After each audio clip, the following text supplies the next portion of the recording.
ഇന്നലെ അർദ്ധരാത്രി, ശനിയാഴ്ച അർദ്ധരാത്രി 12:30-ക്ക് ശേഷം ഒരു ചെറുപ്പക്കാരൻ ഈ പോലീസ് സ്റ്റേഷനിൽ വരിക. വന്നിട്ട് അയാൾ കയ്യിൽ ഒരു ബാഗുണ്ട്. സംസാരത്തിൽ നിന്ന് മദ്യപിച്ചായിട്ട് തോന്നി. നമ്മുടെ പോലീസിൻ്റെ അടുത്ത് വന്നിട്ട് അയാൾ പരസ്പര വിരുദ്ധമായിട്ടാണ് ആദ്യം പറയുന്നതിന് ക്ലാരിറ്റി കുറവാണ്. അപ്പോൾ അയാളുടെ ബാഗിൽ അയാൾ പറയുന്നു ഇത് രണ്ട് കുട്ടികൾ നേരത്തെ ജനിച്ചിട്ടുണ്ട്, എനിക്കും ഒരു പെണ്ണുമായിട്ട് ബന്ധമുണ്ട്, ബന്ധത്തിൽ 2 കുട്ടികൾ ജനിച്ചിട്ടുണ്ട്, 2 കുട്ടികൾ മരണപ്പെട്ടതാണ്, ആ കുട്ടികളുടെ സ്കെലറ്റനാണിത്, അസ്ഥികൂടത്തിൻ്റെ അവശിഷ്ടങ്ങളാണിത് എന്ന് പറഞ്ഞിട്ടൊരു ബാഗ് തരികയാണ് പോലീസ്.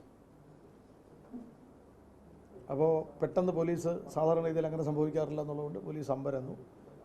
പോലീസിന് ഈ കള്ളു കുടിച്ചിട്ട് ഇയാൾ പറയുന്നത് നോക്കി.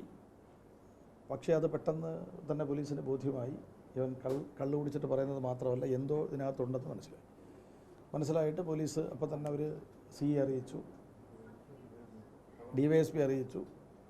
രാത്രി തന്നെ എന്നെ വിളിച്ചു. 12:45 1 മണിക്കകത്ത് എനിക്ക് 12:30-ക്ക് കോൾ വന്നു. 12:45 എനിക്ക് കോൾ വന്നു. അപ്പോൾ ഞങ്ങളത് അയാളാ പറഞ്ഞ ഭാഗം രാത്രി തന്നെ വെരിഫൈ ചെയ്യാൻ തീരുമാനിച്ചു. കാരണം ഈ മദ്യവെച്ച് പറയുന്ന ആൾ ചിലപ്പോൾ രാവിലെ ആകുമ്പോഴത്തേന് തിരിച്ചു മറിച്ചൊക്കെ പറയുമല്ലോ. രാത്രി തന്നെ CIയും DYSPയും അത് വാർത്ത വെരിഫൈ ചെയ്യാൻ വേണ്ടി ശ്രമം നടത്തി. അയാൾ പറയുന്ന ഭാഗമെല്ലാം വെരിഫൈ ചെയ്ത് ഞങ്ങൾക്ക് രാവിലെയോടെ ബോധ്യപ്പെട്ടത് 2 കുട്ടികൾ മരണപ്പെട്ടിട്ടുണ്ട്. ജനിച്ച് ദിവസങ്ങൾക്കകം 2 കുട്ടികൾ മരണപ്പെട്ടിട്ടുണ്ട്. ആൺകുട്ടി പെൺകുട്ടി ശ്രദ്ധിച്ചില്ല. 2 ആൺകുട്ടികളാണ്. 2 പിഞ്ചു കുട്ടികൾ മരണപ്പെട്ടു. ഇവർ 2 പേരുടെയും കുട്ടിയാണ്, അതിന് തർക്കമൊന്നുമില്ല. അപ്പോൾ ഈ പെണ്ണെന്ന് പറയുന്നതിനെക്കുറിച്ച് ഞങ്ങൾ അന്വേഷിച്ചു. ഇപ്പോൾ 2020 ഇവർ തമ്മിൽ ഫേസ്ബുക്ക് വഴി പരിചയപ്പെട്ടതാണ്. അന്ന് ഇവർക്ക് 18 വയസ്സ് കഴിഞ്ഞിട്ടുണ്ട്, ഇയാൾക്ക് അന്ന് 20 വയസ്സുണ്ട്. 18-20 ഫേസ്ബുക്ക് പരിചയം. തുടർന്ന് അവർ തമ്മിൽ നല്ല ബന്ധമായി, സ്നേഹബന്ധമായി. വിവാഹം കഴിക്കാനായിരുന്നു പരിപാടിയെന്ന് 2 പേരും പറയുന്നുണ്ട്. അത് കഴിഞ്ഞ് 21 ആദ്യത്തെ കുട്ടി ഉണ്ടാകുന്നു. ആദ്യത്തെ കുട്ടി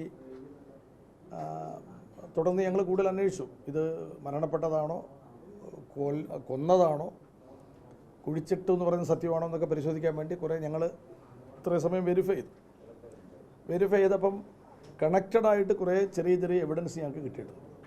പിന്നെ കൊണ്ടുവന്നത് മനുഷ്യൻ്റെ അസ്ഥി തന്നെയാണോ, കുട്ടിയുടെ അസ്ഥി തന്നെയാണോ എന്നൊക്കെ പരിശോധിക്കണം. അതിന് ഞങ്ങൾ ഒരു ഡോക്ടറുടെ സേവനം തേടി, ഫോറൻസിക് അദ്ദേഹത്തിൻ്റെ സഹായത്തോടെ. ഇപ്പോൾ ഏതാണ്ട് അത് 2 കുട്ടികളുടെ അസ്ഥികളുടെ ഭാഗമാണെന്ന് ഞങ്ങൾക്ക് പ്രാഥമികമായിട്ട് മനസ്സിലായിട്ടുണ്ട്. ഇനി അത് ശാസ്ത്രീയ പരിശോധന നടത്തണം, FSL വേണം.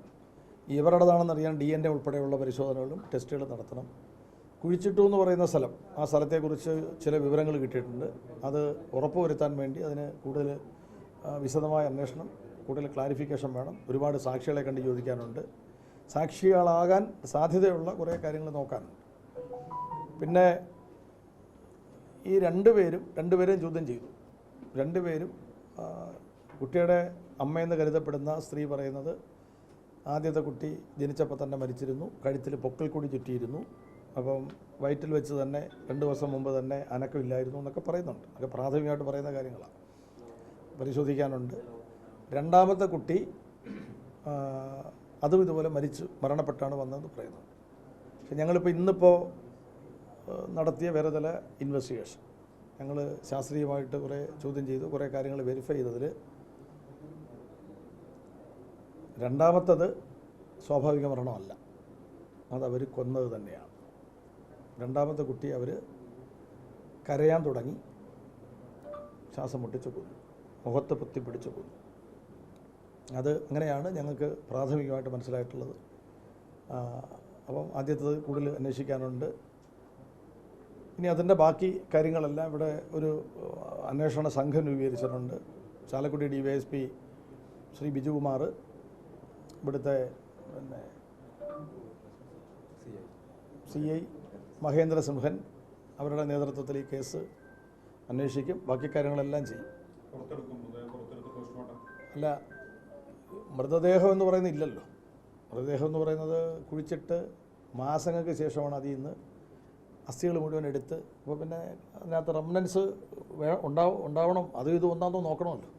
സ്വാഭാവികമായിട്ടും ആ സ്ഥലത്തു നിന്നാണോ എടുത്തത്, അവിടെ ഇതിൻ്റെ ബാക്കിയുണ്ടോ, ആ സ്ഥലം ഇത് തന്നെയാണോ, അപ്പോൾ ആ ഭാഗം വേണം. രണ്ടാമത് ഇപ്പം പറഞ്ഞതനുസരിച്ചാണെങ്കിൽ അത് വേറൊരു പോലീസ് സ്റ്റേഷൻ പരിധിയാണ്.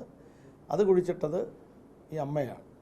ഇവിടെ കുഴിച്ചിട്ടിരിക്കുന്നത് ബോഡി ഇവിടെ കൊണ്ട് ഏൽപ്പിച്ചു, ഇയാൾ കൊന്നു, ഇയാൾ കുഴിച്ചിട്ടു എന്നാണ് നമുക്ക് കിട്ടിയിരിക്കുന്ന വിവരം. അപ്പോൾ അതൊക്കെ നമുക്ക് വെരിഫൈ ചെയ്യാനുണ്ട്.